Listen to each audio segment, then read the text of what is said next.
Bharatiya Janata party ने, मैं समझता हूं कि इसके दौर के अंदर मैं ये बात दावे के साथ और चैलेंज के साथ कह सकता हूं कि श्री नरेंद्र मोदी जब से आए हैं, सबका साथ, सबका विकास, सबके विश्वास पे काम कर रहे हैं। गरीब लोगों के, आप खुद बताएंगे इस बात को, मैंने ग्रास रूट पे जाके देखा है कि कच्चे मकान पक्के बने, जिनके उज्ज्वल योजना के अंदर कोई भेदभाव नहीं हुआ। आप ये देखिएगा कि जो खाद्य सामग्री मिल रही है, अगर हिंदू भाई को मिल रही तो मुसलमानों को भी मिल रही है। सरकार से हम उम्मीद करते हैं कि सरकार हमारी उसमें मदद भी करेगी, और हमने इससे पहले भी, मैं पीएबी में रह चुका हूं, प्रोजेक्ट अप्रूवल बोर्ड में लगभग 174 करोड़ जो मदरसों में आधुनिकीकरण की जो सैलरी रुकी हुई थी, उसके 2 करोड़ लगभग जो है यहाँ उसका हिस्सा यहाँ भी आया, और उनके 6 या जितने दिन की उनकी सैलरी जा चुकी है, हम फिर से कोशिश करेंगे, अपने उन लोगों की सरकार से डिमांड करेंगे। हमारा काम है हम सरकार से मांगे, और सरकार से जब मांगेंगे तो सरकार हमें देगी। हम इसकी गुणवत्ता में सुधार लाएंगे, मदरसे की एजुकेशन को ऐसी बनाएंगे कि यहाँ के पढ़ने वाले बच्चे, जो मदरसों में पढ़ने वाले बच्चे तो टैलेंटेड बच्चे होते हैं, इन्हें हम मुख्य धारा से जोड़ करके एक राष्ट्रवादी विचारधारा से जोड़ेंगे। और आज मैं ये बात कह सकता हूं, मुफ्ती साहब, अगर मज़ार तोड़ी जा रही है तो आपका कहना है सही तोड़ी जा रही है? देखिए, जो मज़ार नहीं तोड़ी जा रही है, ये भी आप स्पष्ट कर लीजिए। पहले ये मज़ार जो जिन्होंने फर्जी तौर से कब्जे किए उन्हें हटाया जा रहा है, इससे तो मुसलमानों को स्वागत करना चाहिए। इसलिए कि मुसलमान की कोई कब्र, कोई मस्जिद, कोई मदरसा, कोई भी धार्मिक स्थल किसी की नाजायज जगह पे बन ही नहीं सकता। और जब बन नहीं सकता और उसके पास कोई आधार नहीं है, कोई तथ्य नहीं है, तो कैसे आप ये कह सकते हैं कि मुसलमानों को के खिलाफ कार्रवाई हो रही है? तो मुसलमानों को चाहिए कि तुम्हारे लिए मुसलमान बनने का, अपने आप को साहिब ईमान बनने का एक मौका आ रहा है तुम्हारे पास, कि एक ऐसी सरकार जो पारदर्शिता के साथ काम कर रही है। तो आज कम से कम मैं समझता हूं कि मुसलमानों को अब चाहिए कि मुख्य धारा से जुड़ें, एजुकेशन से जुड़ें, अपने बच्चों को पढ़ाएं, आधी रोटी खाएं और उन बच्चों की एजुकेशन के ऊपर ध्यान दें। मुफ्ती साहब, 1987 में आपने जो है देवबंद से फरागत ली, उसके बाद जो है गालिबन 33 या 34 साल का जो कैरियर रहा है, किस किस तरह से कार्य किया, आज आपको उत्तराखंड में नियुक्त किया गया है, तो किस तरह से जो है आप देखते हैं?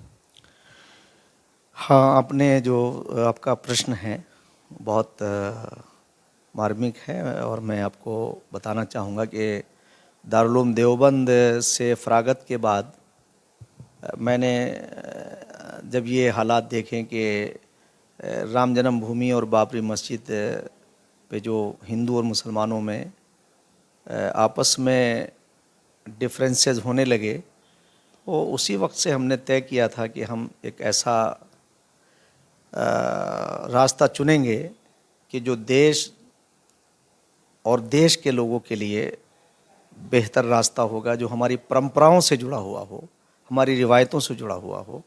तो मैंने दारुल देवबंद के अंदर रह कर के कुरान पाक को पढ़ा, उसे समझा, हदीस को समझा। इसी बीच में हमारे एक गुरु थे मौलाना शम्स नवेद उस्मानी, उन्होंने 18 साल वेदों पर रिसर्च की थी।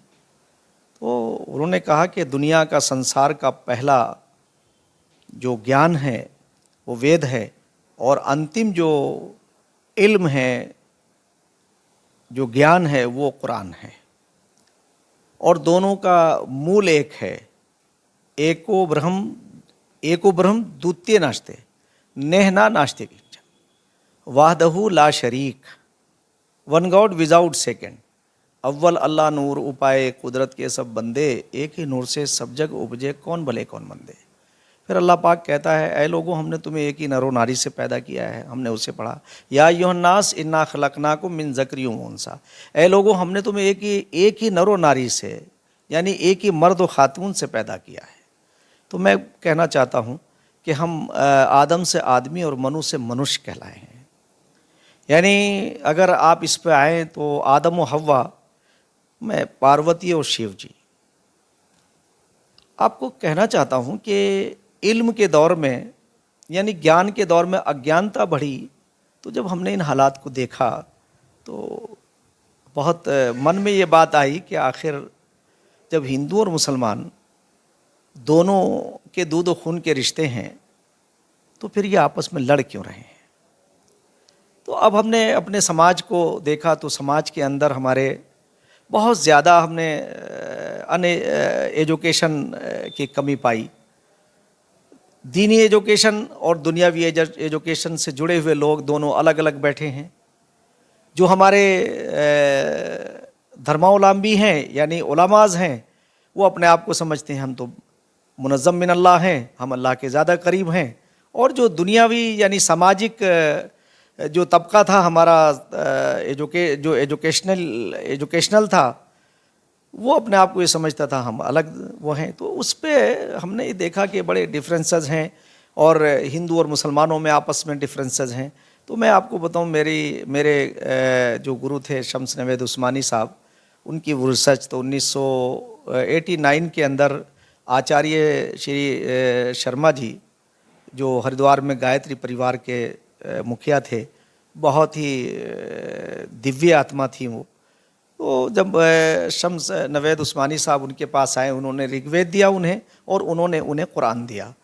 तो मैंने फिर उन्हें दारुल उलूम देवबंद के जो मेरे गार्जियन थे, जो वहाँ के उस वक्त के तत्कालीन मोहतमी वाइस चांसलर थे, उनके कक्ष में मैं उन्हें बुलाता था और वहाँ सारे जितने सीनियर मोस्ट हमारे जो असातिज़ा होते थे, वहाँ के मुदर्रिसीन यानी टीचर्स होते थे, वो बैठते थे और वो इसके ऊपर चर्चा करते थे कि भाई वो ओम के ऊपर चर्चा करते थे कि ओम और अल्लाह के ऊपर चर्चा होती थी। तो मैं आपको बताऊं तो मुझे ये लगता था कि भाई ये समाज के अंदर जो मैसेज है, ये अज्ञानता के कारण हम हिंदू और मुसलमान बन गए। तो इससे पहले यहाँ जो है क्योंकि मुग़ल यहाँ एम्पायर था, तो मैं समझता हूँ कि मुग़ल भी जो है वो हमारे देश के नहीं थे, वो विदेशी मूल के थे। तो मैंने ये गौर किया कि हम भारत के लोग यानी हिंदुस्तान के लोग, भारत के लोग, हम तो बरसों से ग़ुलाम थे। तो मैंने इन सारी चीज़ों को देखा कि आपस में उन्होंने डिवाइड एंड रोल किया। अंग्रेज़ यहाँ आया और उसने आने के बाद यहाँ पहले हिंदू और मुसलमानों को आपस में लड़ाया, फिर उसने एजुकेशन के अंदर वो सारा गड़बड़ झाला किया कि ऐसे ऐसे उन्होंने डिफरेंस पैदा कर दिया कि गरीब लोग तो पढ़ ही नहीं सकते थे। और एक तबका था जो मुसलमानों में ज़मींदार कहलाता था, नवाब कहलाता था, वो मुसलमानों की बागडोर लेके चल रहा था। वो उस वक्त भी मुसलमानों को सिर्फ़ एक अपने लिए इस्तेमाल की चीज़ समझता था, और उसके बाद जब देश आज़ाद हो गया तो उस वक्त भी उन्होंने ये समझा कि ये हमारे लिए जो है, हमारे कार्यों के लिए, और आज ये हमारा वोट बैंक बनकर रहेगा। तो वो वोट बैंक बन गए। तो अब जब हमने देखा कि भाई ये सारे डिफरेंसेस हैं, तो मेरे जहन में ये बात आई कि हम क्यों ना आम लोगों के बीच में हम जाएं। तो हमने उस वक्त बहुत सारे पूरे ऐसा माहौल था कि मुसलमानों में क्योंकि एजुकेशन की कमी के कारण वो उनका शिकार हो रहे थे, और जो नेता थे मुसलमानों के तथाकथित, उन्होंने इस्लाम जो यहाँ मैं आपको बता दूँ कि सही जो इस्लाम है, जो अल्लाह के रसूल सल्लल्लाहु अलैहि वसल्लम के ज़रिए से आया है, वो तो ईसार और क़ुरबानी की बात करता है, वो तो मोहब्बत की बात करता है, प्रेम की बात करता है। आखिर उन लोगों ने अपने एजेंडे को आगे किया और मुसलमानों को जज्बाती बना दिया, और ऐसा जज्बाती बना दिया कि उन्हें अपने लिए इस्तेमाल किया, और आज भी वो इस्तेमाल हो रहे हैं। मैं ये समझता हूँ कि अगर मुसलमानों के पास सही एजुकेशन आ जाए और कुरान पाक को वो समझने का प्रयास करें, तो जैसे कुरान के अंदर एक आयत है, अल्हम्दुलिल्लाहि रब्बिल आलमीन, हम उस अल्लाह की तारीफ़ करते हैं, उसकी प्रशंसा करते हैं, उसकी इबादत करते हैं जो सारे आलमों का पालने वाला है। और रसूल पाक सल्लल्लाहु अलैहि वसल्लम के बारे में है, वमा अर्सलनाका इल्ला रहमतल लिल आलमीन, हम उस रसूल के उम्मती हैं जो सारे ब्रह्मांड के लिए रहमत बन कर के आया। उसका नतीजा है कि जब दुनिया में आप देखेंगे कि नबी करीम सल्लल्लाहु अलैहि वसल्लम के बारे में कि दुनिया के 100 बड़े लोगों का जब नाम आता है तो पहला नाम हज़रत मोहम्मद साहब सल्लल्लाहु अलैहि वसल्लम का होता है। यानी 100 बड़े लोगों में, और लिखने वाला मुसलमान नहीं है, गैर मुस्लिम है। जब 10 नाम दुनिया में, बड़े 10 नामों की बात आती है सामने, उन छन के रह जाते हैं 10 नाम, तो उन 10 नामों में भी सबसे पहला नाम आप सल्लल्लाहु अलैहि वसल्लम का यानी हज़रत मोहम्मद साहब का होता है, और लिखने वाला मुसलमान नहीं है। आखिर जब इतनी खूबियाँ इस समाज के पास हैं, इसका कोई गैर नहीं है, इन्हें अल्लाह ने जो है दुनिया की खिदमत के लिए भेजा है, तो आखिर ये हो क्यों गया कि ये कैसे तो इन्हें वोट बैंक बना दिया। यानी इनके ऊपर राजनीति की, बड़े बड़े दलों ने राजनीति की। फिर एक बड़ी एक सियासी जमात थी यहाँ जिस कांग्रेस के नाम से जानते हैं, उसने 60 साल हुकूमत की। इतने दंगे उनके दौर में हुए, इतने दंगे हुए, इतने फसाद हुए। मैं समझता हूँ कि एक सब दंगे आज भी हो रहे हैं। एक आंकड़े के मुताबिक 25 लाख से ज़्यादा मुसलमानों की हत्याएं हुई। हिंदू और मुसलमानों में आपस में झगड़े रहे। तो मैं आपको ये बता दूं कि आज की जो बात आप कह रहे हैं, जो आप आज आपकी बात कह रहे हैं, आज जो है जिस लेवल पे उस वक्त दंगा होता था, आज भारत के अंदर जब से भारतीय जनता पार्टी की सरकार आई है, मैं चैलेंज के साथ ये बात कह रहा हूं कि श्री नरेंद्र मोदी के नेतृत्व में 2014 के बाद कोई देश के अंदर बड़ा दंगा नहीं हुआ है। अगर मॉब लिंचिंग की आप बात करें, एक की भी नहीं होनी चाहिए। मैं समझता हूं आप आंकड़े निकाल लें, 100 भी, अगर 100 मॉब लिंचिंग भी, एक की भी नहीं होनी चाहिए। मैं आपसे कह रहा हूं कि 100 भी आप नहीं बता पाएंगे। तो आप ये बताइए, पहले तो शहर के शहर उजड़ जाया करते थे। आज भारतीय जनता पार्टी को से मुसलमानों को कांग्रेस के मीडिएटरों ने और अदर्स पार्टियों के, यानी जिन्होंने जो 5% वाले लोगों ने 16% को अपना हथियार बनाया, उनके कंधे पर रख करके जो है वो बंदूकें चलाई और उन्हें कुछ नहीं दिया, मुख्य धारा से काट दिया, जज्बाती बनाया।